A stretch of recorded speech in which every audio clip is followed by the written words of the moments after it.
negativnih ljudi na jednom mjestu. Pozitivnih ili onih koji će verovatno biti pozitivni za neko vreme. Ali, kod nas to nije ništa novo, ljudi.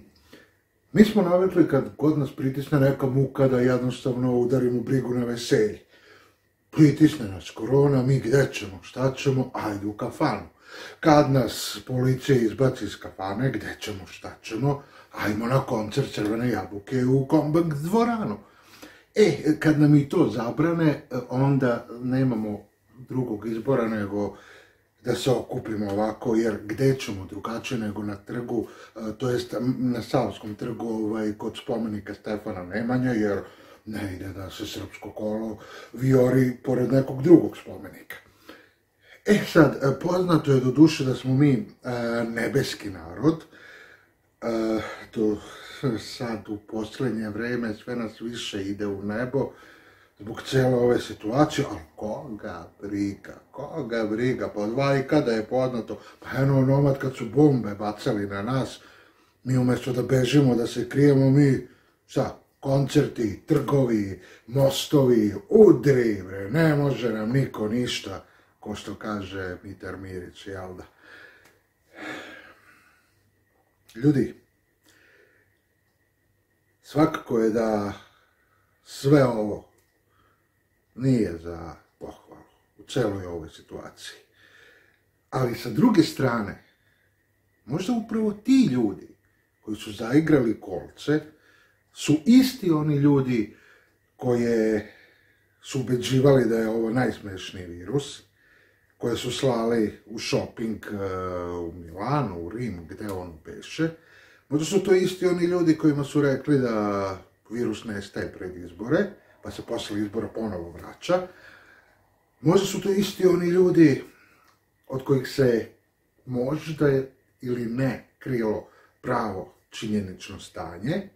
Možda su to isti oni ljudi koji imaju neke svoje teorije zavera kada su vakcine u pitanju, jer se pričalo koja valja, koja ne valja.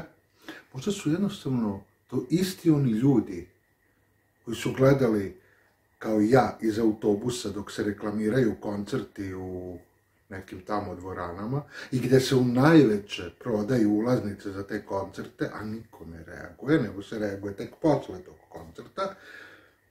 Možda su to isti oni ljudi koji su verovali u sve ono što je bilo nama pred očima.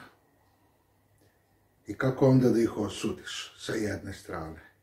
A sa druge strane, kako da ih ne osudiš kada u sred ove pošasti, a ja znam mnogo primjera koji su nažalost trenutno u bolnicama, neki od njih se bore za život,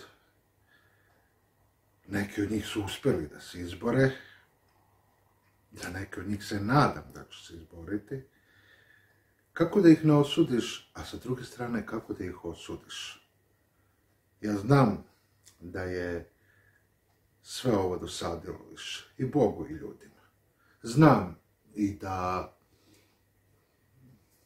jednostavno svi mi čekamo da ovo stane i da se vrati u normalu. Kada će, ne znamo. I znam da ne zbog drugih, ne zbog onoga što čujete na televiziji ili zbog onoga što vam neko drugi priča. Ne slušajte to. Slušajte sebe i trudite se da zaštitite sebe, svoju porodicu i svoje najbliže. To što vam pričaju drugi, nek vam na jedno uđe, na drugo izađe. Čuvajte sebe, ljudi. Zbog vas samih i zbog vaših najbližih.